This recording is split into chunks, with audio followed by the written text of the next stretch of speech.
കാലിക്കറ്റ് യൂണിവേഴ്സിറ്റിൻ്റെ കീഴിലുള്ള 9th semester സ്റ്റുഡൻസിന് sem examination വരികയാണ്.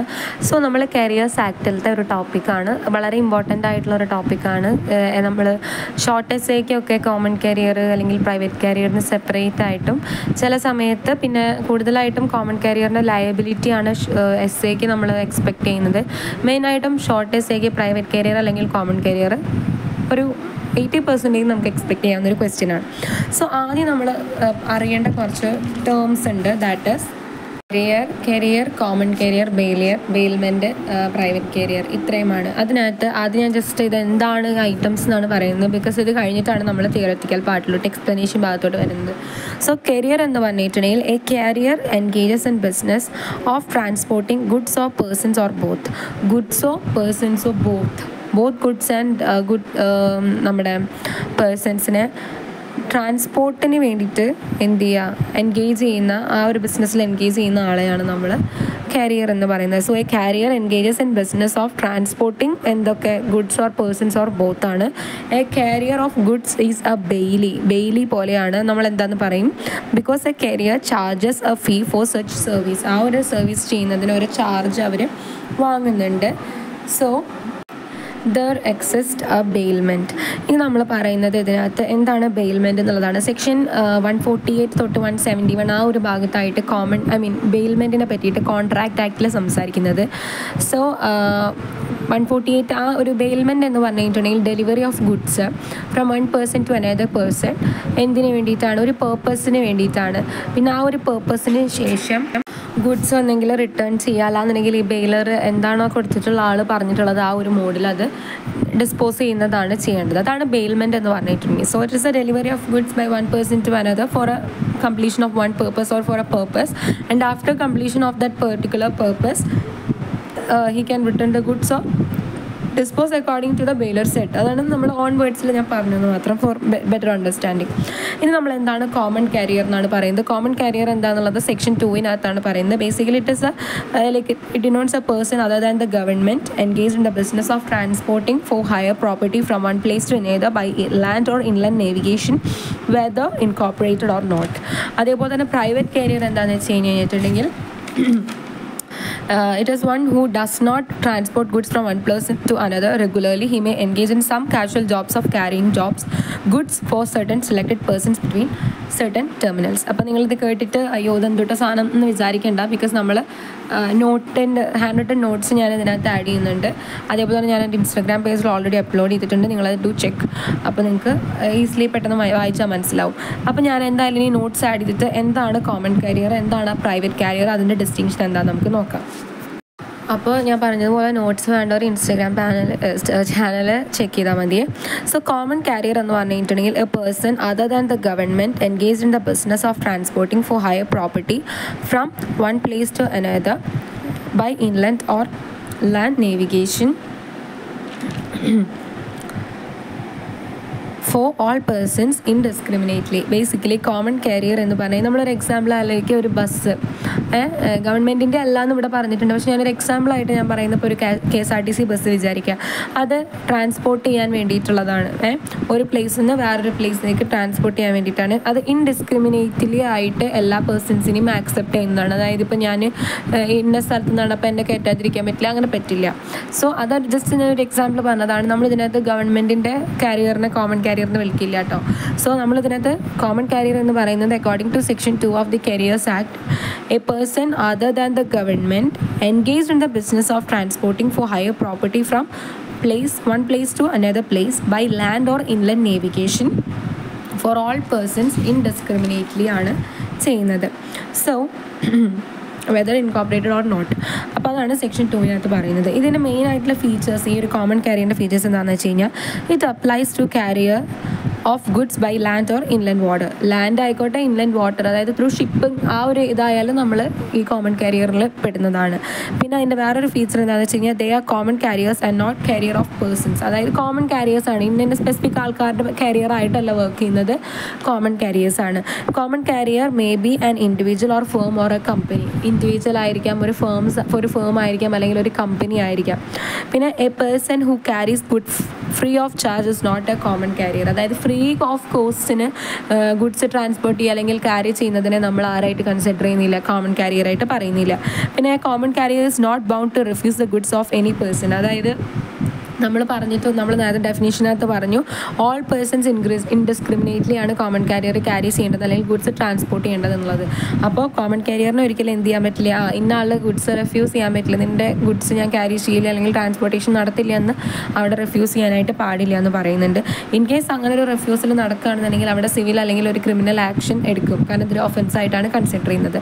പിന്നെ ഈ കോമൺ കാരിയറിൻ്റെ കേസിൽ ഇപ്പം എന്തെങ്കിലും ഒരു ലോസോ ഒരു ഡാമേജോ പറ്റിക്കഴിഞ്ഞു എന്നുണ്ടെങ്കിൽ അത് അവിടെ ഒരു നെഗ്ലിജൻസ് ഉണ്ട് അതിൻ്റെ ഭാഗത്ത്. ഇപ്പോൾ സാധാ ഒരു ബെയിലറിൻ്റെ കേസ് എടുക്കുകയാണെന്നുണ്ടെങ്കിൽ, ബെയിലിയുടെ കേസ് എടുക്കുകയാണെന്നുണ്ടെങ്കിൽ ഗുഡ്സ് ഡെലിവറി ചെയ്ത് കഴിഞ്ഞിട്ടുണ്ടെങ്കിൽ ആ ഗുഡ്സിന് ഡാമേജ് എന്തെങ്കിലും പറ്റിക്കഴിഞ്ഞു, നെഗ്ലിജൻസ് മൂലം പറ്റിക്കഴിഞ്ഞു എന്ന് മനസ്സിലാവാന്നുണ്ടെങ്കിൽ അവിടെ ബെയിലി എന്താണ്, ലയബിളാണ്. പക്ഷേ കോമൺ കാരിയറിൻ്റെ കേസിൽ ഇൻ കേസ് ഗുഡ്സ് ഡാമേജ് ആയി, ഇപ്പോൾ ഡ്യൂ ടു ഹിസ് നെഗ്ലിജൻസ് ആയിക്കോട്ടെ അല്ലെങ്കിൽ സമ്മൺസ് നെഗ്ലിജൻസ് കൊണ്ടോ ഗുഡ്സിന് ഡാമേജ് ആയി പോയി എന്നുണ്ടെങ്കിലും അത് ഇമ്മെറ്റീരിയൽ ആണ് എന്നാണ് പറയുന്നത്. കോമൺ കെയറിൻ്റെ കേസിൽ ആ ഒരു ലോസ് ഓഫ് ഡാമേജ് ഇമ്മെറ്റീരിയൽ ആയിട്ടാണ് കണക്കാക്കുന്നത്. പിന്നെ നമ്മൾ പറഞ്ഞതുപോലെ റെഫ്യൂസൽ ആയി കഴിഞ്ഞിട്ടുണ്ടെങ്കിൽ അവിടെ ഒരു ലയബിലിറ്റി അറൈസ് ചെയ്യുന്നുണ്ട്. ഇനി റെഫ്യൂസ് ചെയ്യാൻ പറ്റുന്ന സാഹചര്യങ്ങളാണ് പറയുന്നത്. അത് common carrier can refuse the transportation of goods or property. എപ്പോൾ റെഫ്യൂസ് ചെയ്യാൻ പറ്റും, അല്ലെങ്കിൽ നിൻ്റെ ഗുഡ്സ് ഞാൻ ക്യാരി ചെയ്യുന്നില്ല, ട്രാൻസ്പോർട്ട് ചെയ്യുന്നില്ല എന്ന് കോമൺ കാരിയർക്ക് വേണമെങ്കിൽ റെഫ്യൂസ് ചെയ്യാം.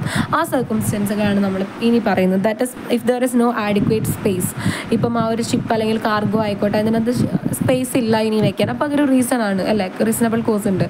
അപ്പോൾ ആ ഒരു സിറ്റുവേഷനകത്ത് ആഡിക്വേറ്റ് സ്പേസ് ഇല്ലാത്ത സമയത്ത് റിഫ്യൂസ് ചെയ്യാം. പിന്നെ if goods are not of type that ഈ പ്രൊഫസസ് ടു ക്യാരി, അയാൾക്ക് ക്യാരി ചെയ്യാൻ പാടില്ലാത്തൊരു ടൈപ്പ് ഓഫ് ഗുഡ് ആണ് എന്നുണ്ടെങ്കിൽ അത് പാടില്ല.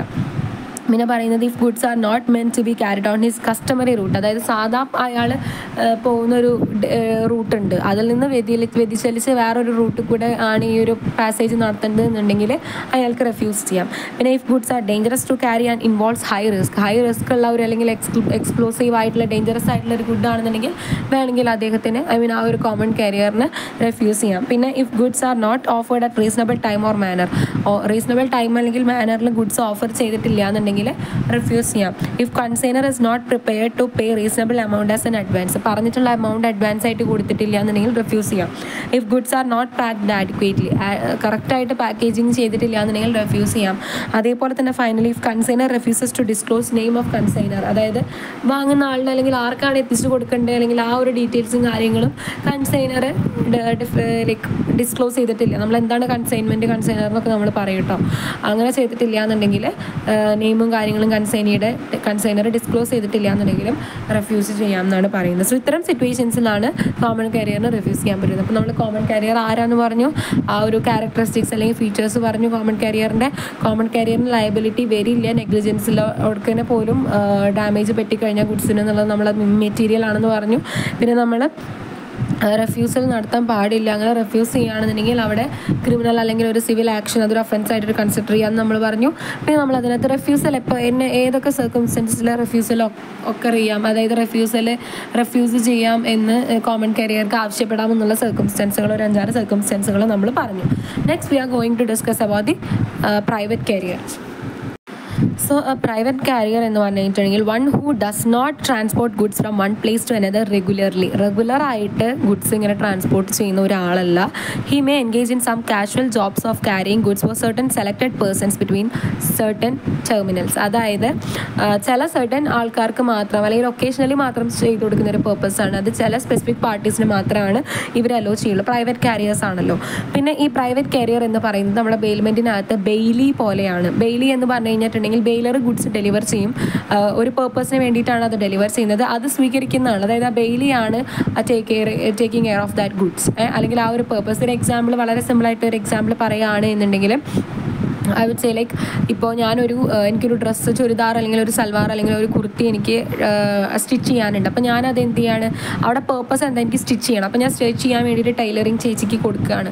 അപ്പോൾ ഞാൻ ഇവിടെ എന്താണ്, ബെയിലറാണ്, ചേച്ചി എന്ന് പറയുന്നത് ബെയിലിയാണ്. അപ്പോൾ ആളുടെ ഡ്യൂട്ടിയാണ് ആ പേർപ്പസ് തീരുന്നത് വരെ, ആ ഗുഡ് അല്ലെങ്കിൽ ആ ഒരു കുർത്ത റെഡിക്ക് അതേപോലെ തന്നെ സൂക്ഷിക്കുക എന്നുള്ളത് അല്ലേ ബെയിലിയുടെ ഡ്യൂട്ടിയാണ്. അപ്പോൾ ഇവിടെ പ്രൈവറ്റ് കാരിയറിൻ്റെ ഡ്യൂട്ടിയാണ് എന്ത് ബെയിലി ആയിട്ടാണ് അയാൾ ആക്ട് ചെയ്യുന്നത്. സോ ഒരു ബെയിലിക്കുള്ള ഡ്യൂട്ടീസ് എല്ലാം ആർക്ക് ബൗണ്ട് ചെയ്തിട്ടുണ്ട്, നമ്മുടെ പ്രൈവറ്റ് കാരിയറിന് ബൗണ്ട് ചെയ്തിട്ടുണ്ട്. So his duty and liability എന്ന് പറയുന്നത് റെഗുലേറ്റ് ചെയ്യുന്നത് കോൺട്രാക്ട് ആക്ടിലെ section 151 and 152 which deals about the duties of the ബെയിലിയാണ്, അതാണ് പറയുന്നത്. പിന്നെ section 151 and 152 of the contract act പ്രകാരം ബെയിലിക്ക് ഒരു റീസണബിൾ കെയർ എടുക്കാനുള്ള ഡ്യൂട്ടി ടു പ്രൈവറ്റ് കാരിയറും കൂടിയാണ്, ഡ്യൂട്ടി ഓഫ് പ്രൈവറ്റ് കാരിയറും കൂടിയാണ് to take a reasonable care on the property or ആ ഗുഡിൻ്റെ മേലെ. മര്യാദയ്ക്ക് അത് ഡാമേജ് അല്ലാതെ ഇരിക്കാനുള്ള ആ ഒരു നോക്കാനുള്ളൊരു ഡ്യൂട്ടി റീസണബിൾ കെയർ അദ്ദേഹം എടുക്കണം എന്നാണ് പറയുന്നത്. ആ ഒരു സമയത്ത് ബേർഡൻ ഓഫ് പ്രൂഫ് കിടക്കുന്നത് ബെയിലിയാണ്. അതായത് ഇൻ കേസ് ഒരു ഡാമേജ് പറ്റി എന്നുണ്ടെങ്കിൽ ബെയിലി തന്നെയാണ് പ്രൂവ് ചെയ്യേണ്ടത് ഡാമേജ് ഞാൻ കാരണം കൊണ്ടല്ല, അല്ലെങ്കിൽ എൻ്റെ നെഗ്ലിജൻസ് കൊണ്ടല്ല, അല്ലെങ്കിൽ ഞാൻ റീസണബിൾ കെയർ എടുത്തിട്ടുണ്ടെന്ന് പ്രൂവ് ചെയ്യേണ്ടത് ആരാണ്, ബെയിലിയാണ്. So the burden of proof lies on whom, the bailee himself. അപ്പോൾ അതിനകത്ത് വരുന്നൊരു കേസ് കൂടിയാണ് Sugauli union of India versus Sugauli works private limited. ഈ കേസിനകത്ത് റെയിൽവേ അഡ്മിനിസ്ട്രേഷനാണ് പ്രൈവറ്റ് കരിയറായിട്ട് ആക്ട് ചെയ്തത്. അവരെന്ത് ചെയ്യാണ്, അവരുടെ ഭാഗത്തു നിന്ന് നെഗ്ലിജൻസ്, അതായത് അവിടെ ഗുഡ്സിന് ഡാമേജ് പറ്റി, സാങ്ക് ആയിപ്പോയി, ലോസ്റ്റ് ആയിപ്പോയി, പക്ഷെ അവർക്ക് എന്ത് ചെയ്യാൻ പറ്റിയില്ല, പ്രൂവ് ചെയ്യാൻ പറ്റിയില്ല അവരുടെ ഭാഗത്തു നിന്നുള്ള നെഗ്ലിജൻസ് മൂലമല്ല, അല്ലെങ്കിൽ അവർ റീസണബിൾ കെയർ എടുക്കാതെ അല്ല എന്നുള്ളത് പ്രൂവ് ചെയ്യാൻ പറ്റിയില്ല. അപ്പോൾ പ്രെസ്യൂം ചെയ്യുകയാണ് ചെയ്തത് കോടതി അവിടെ അവരുടെ ഭാഗത്തു നിന്ന് ഒരു നെഗ്ലിജൻസ് ഉണ്ടായി, അവരുടെ ഭാഗത്തു നിന്ന് റീസണബിൾ കെയർ ഉണ്ടായിട്ടില്ല എന്ന് മനസ്സിലാക്കിയിട്ട് അവരെ ലയബിൾ ആക്കുന്ന കേസാണ്. സോ അവർ ബെയിലി പോലെയാണ്, they have to take care of the goods, അല്ലെങ്കിൽ റീസണബിൾ കെയർ എടുക്കണം, അവരത് എടുത്തില്ല എന്ന് അവർക്ക് പ്രൂവ് ചെയ്യാൻ പറ്റിയില്ല. അതുകൊണ്ട് തന്നെ അതായത് അവരത് റീസണബിൾ കെയർ എടുത്തു എന്ന് അവർക്ക് പ്രൂവ് ചെയ്യാൻ പറ്റിയില്ല, അതുകൊണ്ട് തന്നെ അവരെ ലയബിൾ ആക്കാനായിട്ട് ലയബിൾ ആക്കുകയാണ് ചെയ്തത് കോടതി. ഇനി നമ്മൾ പറയുന്നത് he has an insurable interest. ആ ഒരു പ്രൈവറ്റ് കരിയർക്ക് ബെയിലി പോലെയാണ്, അയാൾക്കൊരു ഇൻഷൂറബിൾ ഇൻട്രസ്റ്റ് ഉണ്ട് ആ ഗുഡ്സിൻ്റെ മേലെ. അപ്പോൾ അതുകൊണ്ട് തന്നെ ആ ഗുഡ്സ് അവിടെ കയ്യിലിരിക്കുന്ന സമയത്ത് എന്തെങ്കിലും ഒരു ഡാമേജ് പറ്റി കഴിഞ്ഞിട്ട് അവിടെ ഒരു ഇൻഷുറൻസ് അവിടെ ഉണ്ടെന്നുണ്ടെങ്കിൽ ഈ ബെയിലിക്കും ക്ലെയിം ചെയ്യാമെന്നാണ് പറയുന്നത്. കാരണം ആ ഒരു ഹിസ് ഓൺ ഇൻട്രസ്റ്റിന് വേണ്ടിയിട്ടും ഓണറിൻ്റെ ഇൻട്രസ്റ്റിന് വേണ്ടിയിട്ടും അദ്ദേഹത്തിന് ഒരു ഇൻഷൂറബിൾ ആയിട്ടുള്ള ഇൻട്രസ്റ്റ് അവിടെ ഉണ്ടെന്നാണ് പറയുന്നത്. പിന്നെ ഈ കരിയറിന് നമ്മൾ പറഞ്ഞ പോലെ ഈ ഇൻഷുറൻസ് ക്ലെയിം ചെയ്യാം എന്നാണ് പറയുന്നത്. And he can keep the amount which represents his interest and it is a constructive trustee of consignor for the rest of the amount. നമ്മൾ നേരത്തെ പറഞ്ഞത് തന്നെ, അതായത് he's entitled to insure them for his own interest as well as for that owner. അത് just ഒന്ന് പറയുന്നൊരു കേസാണ് Hepburn versus A Tomlinson എന്ന് പറയുന്ന കേസ്. പക്ഷെ ഇതിനകത്ത് നമ്മളിപ്പോൾ പറഞ്ഞത് എന്താണ് പ്രൈവറ്റ് കരിയർ, അദ്ദേഹത്തിന് ബെയിലിൻ്റെ കാര്യങ്ങളൊക്കെ പറഞ്ഞു. ഇൻ കണക്ഷൻ വിത്ത് ദാറ്റ് നമ്മളൊരു കേസ് പറഞ്ഞു, that is union of India versus Sugauli works private limited. പിന്നെ ഇൻഷൂറബിൾ ആയിട്ടുള്ള ഇൻട്രസ്റ്റ് ഉണ്ടെന്ന് പറഞ്ഞു. അതുമായി ബന്ധപ്പെട്ടൊരു കേസ് നമ്മൾ ജസ്റ്റ് റിലേറ്റഡ് കേസിനകത്ത് എഴുതാവുന്നതാണ് ഹെപ്ബേൺ വേഴ്സസ് എ ടോംലിൻസൺ എന്ന് പറയുന്ന കേസ്. ഇനി നമ്മൾ പറയുന്നത് main distinction between common career and private career. ഇത് ഒരു നല്ലോണം എക്സ്പെക്റ്റ് ചെയ്യാവുന്ന ഒരു ക്വസ്റ്റ്യൻ ആണ്, നമുക്കത് നോക്കാം. ആദ്യം പറയുന്നത് കോമൺ കാരിയറിനകത്ത് പറയുന്നത് he carries the goods as a regular business to economy. അതായത് ഇക്കോണമിയിൽ റെഗുലർ ആയിട്ടുള്ളൊരു ബിസിനസ് പോലെയാണ്, ഇടയ്ക്ക് തോന്നുമ്പോൾ ചെയ്യുക, അങ്ങനെയല്ല എപ്പോഴും ചെയ്യുന്ന ഒരു കാര്യമാണ് കോമൺ കാരിയർ. എന്ത് ഈ ഗുഡ്സിൻ്റെ ട്രാൻസ്പോർട്ടേഷൻ അല്ലെങ്കിൽ നമ്മൾ ഈ പറഞ്ഞ പണി ചെയ്യുന്നത്. അപ്പോൾ കോമൺ കാരിയറിൻ്റെ കേസിൽ he carries the goods as a regular business to economy. അത് ടു ഏൺ മണി എന്നുള്ളതാണ് അവിടെ വരുന്ന കാര്യം. മണി ഏൺ ചെയ്യാൻ വേണ്ടിയിട്ട് റെഗുലറായിട്ട് ബിസിനസ് നടത്തുന്ന ആളാണ് common carrier. When it comes to private carrier he carries a goods occasionally. നമ്മൾ നേരത്തെ പറഞ്ഞതാണ്, ഇവിടെ റെഗുലറാണ്, അവിടെ ഒക്കേഷണലി ആണ്. പിന്നെ കോമൺ കാരിയറിൻ്റെ കേസ് പറയുമ്പോൾ he carries the goods without any discrimination. നമ്മളതും പറഞ്ഞു, ഇൻഡിസ്ക്രിമിനേറ്റ്ലി ചെയ്യുന്നതാണ്. ഇവിടെ എന്ന് പറഞ്ഞാൽ he carries the goods of particular പേഴ്സൺസിൻ്റെ മാത്രമാണ് ഇവിടെ ചെയ്യുന്നത്. അപ്പോൾ പെർട്ടിക്കുലർ പേഴ്സൺസ് ആണ്. ഇനി ഇവിടെ വരുന്നത് കോമൺ കാരിയറിനകത്ത് വരുന്നത് he declares schedule of service.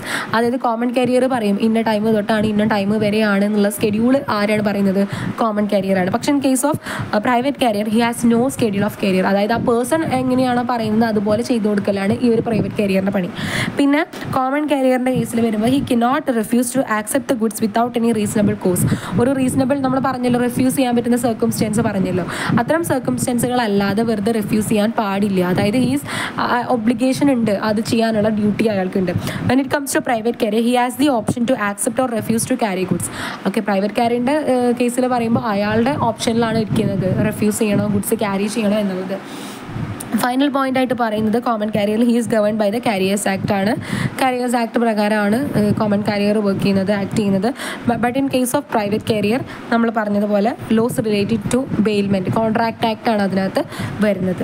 So ഇതാണ് common distinction between common carrier and private carrier. So ഇന്നത്തെ ഈ ക്ലാസ്സിനകത്ത് വി ഡിസ്കസ്ഡ് അബൌട്ട് എന്താണ് ജസ്റ്റ് ജനറലായിട്ട് കാരിയർ എന്താണ്, കോമൺ കാരിയർ എന്താണ്, ബെയിൽമെൻറ്റ് എന്താണ്, പ്രൈവറ്റ് കാരിയർ എന്താണെന്ന് പറഞ്ഞു. നമ്മൾ സെപ്പറേറ്റ് ആയിട്ട് കോമൺ കാരിയർ എന്താണെന്ന് പറഞ്ഞു, സെപ്പറേറ്റ് ആയിട്ട് പ്രൈവറ്റ് കാരിയർ എന്താണെന്ന് പറഞ്ഞു. പിന്നെ നമ്മൾ ബോത്ത്, അതായത് ഡിഫറൻസ് എന്താണ്, major differences between common carrier and private carrier എന്താണെന്ന് പറഞ്ഞു. സോ ഇതാണ് ആദ്യത്തെ BBA LLB സിലബസിനകത്ത് മറ്റേ 9th സെമ്മിനകത്ത് എലക്റ്റീവിനകത്തുള്ളൊരു സബ്ജക്റ്റാണ് കാരേജ് ലോ എന്ന് പറയുന്നത്, ലോ ഓഫ് കാരേജസ്. അപ്പോൾ അതിനകത്ത് ഫസ്റ്റ് മോഡ്യൂളിലത്തെ ഏകദേശം ഈ പ്രൈവറ്റ് കാരിയർ വരെയുള്ള ഭാഗങ്ങളാണ് നമ്മൾ ഡിസ്കസ് ചെയ്തത്. ഇനി നമ്മൾ അപ്കമിങ് വീഡിയോസിനകത്ത് നമ്മൾ ലയബിലിറ്റി, മെയിൻ ആയിട്ടുള്ള എക്സെംഷൻസ്, ഇമ്പോർട്ടൻ്റ് ആയിട്ടുള്ള കാര്യങ്ങളും കൂടെ ഇൻക്ലൂഡ് ചെയ്ത് വേറൊരു വീഡിയോ ചെയ്യും. Thank you.